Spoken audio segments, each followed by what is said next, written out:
Hi, Dee Dee. You ready for the third story with Christopher? Tonight's story is Christopher's bedtime story.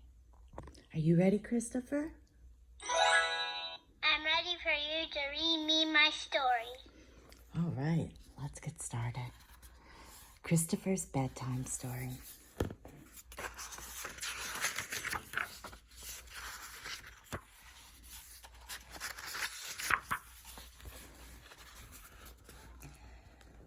Christopher had a full day.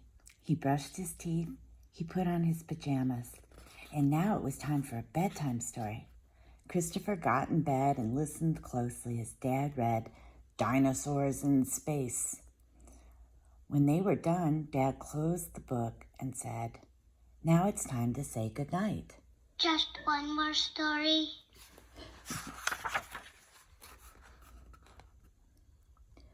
Christopher wanted to read just one more book. "Okay," said Dad, "just one more story." "Which one will it be?" Christopher knew exactly what story he wanted. Captain Oink, the pirate pig, but he couldn't seem to find it on the shelf. That's strange," Dad said. "Looks like that book must have walked the plank." "We have to find it," said Christopher. That story was one of Christopher's favorites. Time to get tucked in.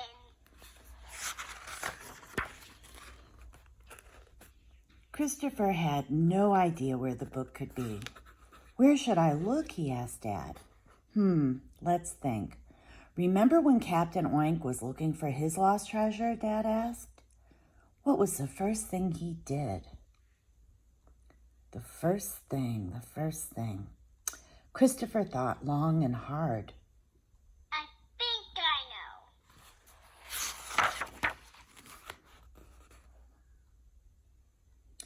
"I know," Christopher said.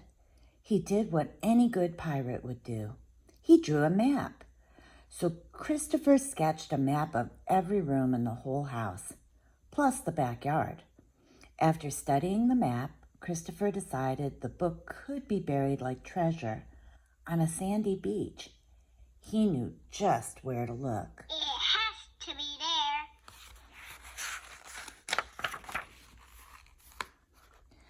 Christopher and Dad raced to the backyard. He dug through every inch of the sandbox, but the only thing he uncovered was a toy car he'd lost the week before. No book.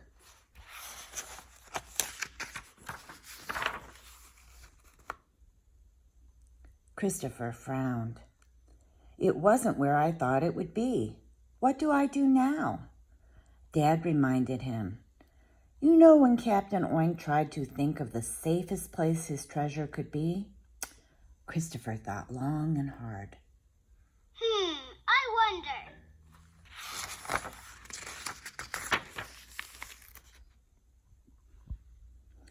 The safest place, Christopher wondered. I know the answer. All this thinking was making him sleepy. Well, the safest place for his treasure was behind the snorting sea beast, who guarded it from thieves. Just then, Christopher heard a sound from the kitchen. A snorting sound. He knew just where to look. Yes, that's it. Christopher tiptoed into the kitchen. The sound was coming from his dog, Mr. Waffles. But this beast wasn't snorting. He was snoring. Mr. Waffles was always dragging Christopher's things back to his lair. The book had to be around here somewhere.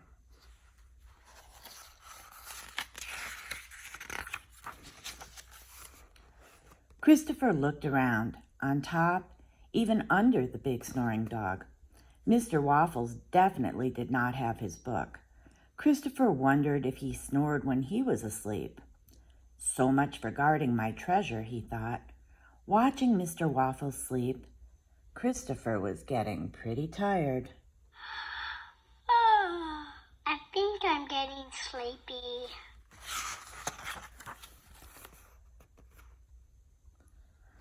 "What do I do now?" Christopher asked Dad.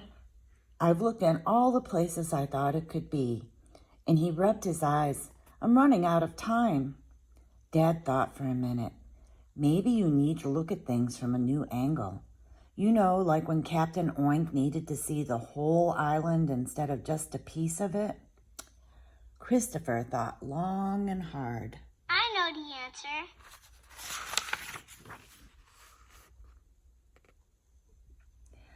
Christopher remembered that Captain Oink didn't have time to walk around the whole island. He needed to find his treasure fast. Then Christopher remembered that the captain got a better view by climbing up into the crow's nest of his ship. From there, he could see the entire island all at once. "Shiver me timbers," Christopher said. He knew just where to look. I know.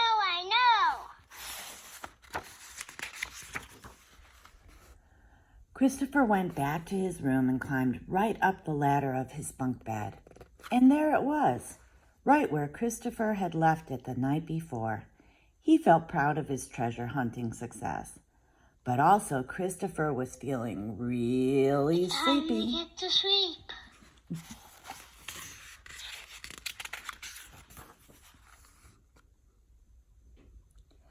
Christopher smiled and handed the book to Dad. "I found my treasure, matey." "And just before bedtime," said Dad. "You are quite the pirate, quite the sleepy pirate." After all that searching, Christopher was ready for bed. Will you snuggle with me?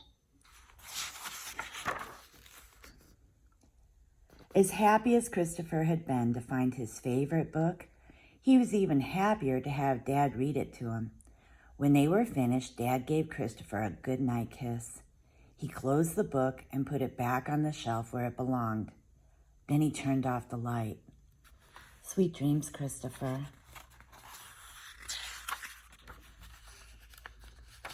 Sweet dreams, Aditi. I love you. Good night, Christopher.